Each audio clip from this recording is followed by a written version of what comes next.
Maybe a little bit.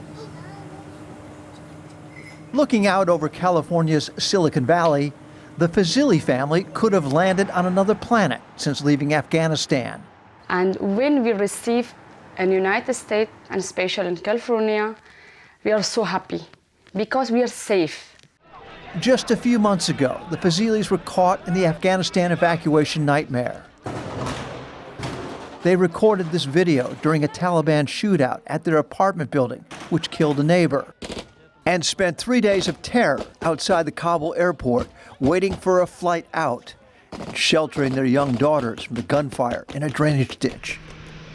The Fazilis' first 2 months in the U.S. were spent in a military holding camp at Fort Bliss, Texas, living in a tent, until they completed their visa applications and vaccinations and were finally allowed to travel to the San Francisco Bay Area to resettle. The Bay Area has the country's largest Afghan population. It's also one of the country's most expensive and tightest housing markets. I cannot let my Afghan people just be on the street. I was helping in a week about 5-6 families. Now that's increasing by the double. And that's going to increase as well.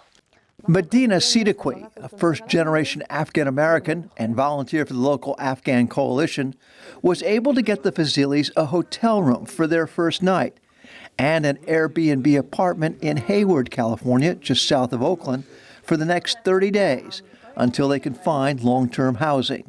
Nationally, Airbnb.org is committing to temporarily house 20,000 Afghan refugees as they look for longer-term options to permanently resettle in the United States. Aisha Irfan oversees Airbnb.org's humanitarian grants. She is one of the first calls that resettlement agencies make for new arrivals, like the Fazilis, often with less than a few days advance notice of their arrivals, with no place to stay. Over 6,600 hosts globally have committed to this cause of offering their homes to Afghan newcomers. Wherever you place an Afghan in the United States, they're going to want to travel to an Afghan hub. These hubs are the Bay Area, potentially LA, Seattle, DC, Virginia area, and New York City. Hayward councilwoman Aisha Wahab is the country's first Afghan American woman elected to public office. She knows firsthand the challenges the local Afghan community has faced since they first started migrating here in the 80s and 90s after the Soviet occupation and Afghan civil war. People like store owner Fresha Khwaja. We try to make them as comfortable as possible because we went through the same thing. You know, they should be very, very lucky that we are here and helping them. But 45 years before, none of this was available. When it comes to being able to translate or interpret or explain cultural nuances and really engage with the new arrivals, the Afghan American community that grew up here in the Bay Area would be able to help step up significantly. When the whole Afghan crisis happened, like all Afghans, my family and I, we were pretty devastated. We were trying to do everything we could to help.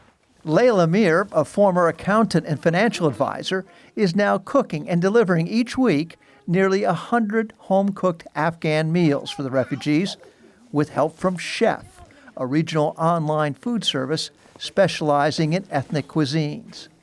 Preparing a meal and giving back is also a part of my family and culture.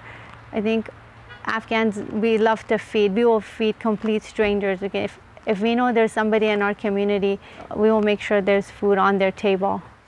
Each meal comes with a note. Dear fellow Afghans, peace and blessings be upon you. Welcome to the United States. I hope that you enjoy this food. As to be expected, the larger local Muslim community is playing a major role in raising money, clothing donations, and other services for the new Afghan arrivals. Amina Abdullah heads up the Muslim Community Center in Pleasanton, working together with other local mosques. I think it stems from our faith, our duty to serve and take care of those in need. And the Afghan crisis just gave us an opportunity to do what it is we're supposed to do. So too are the other mostly faith-based resettlement agencies, like the local Jewish Family Services in Oakland. It does not surprise me because I think faith-based communities have always stepped up and their number one key principle, regardless of religion, is humanity. I will say that the Jewish community has stepped up probably the most, but they have historically stepped up for Afghans.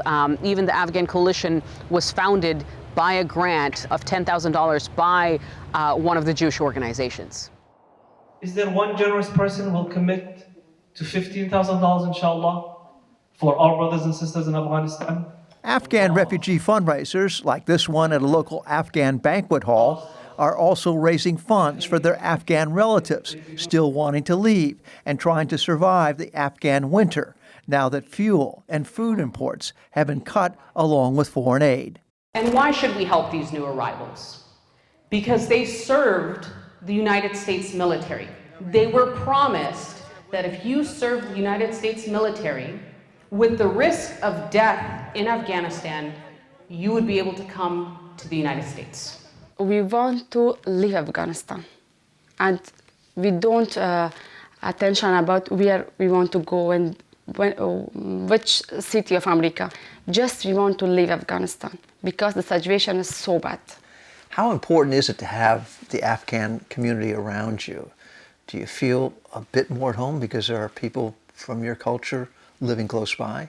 I'm Afghan and I love Afghan people, and I'm so happy which I am in this place, and I'm near of my Afghan people.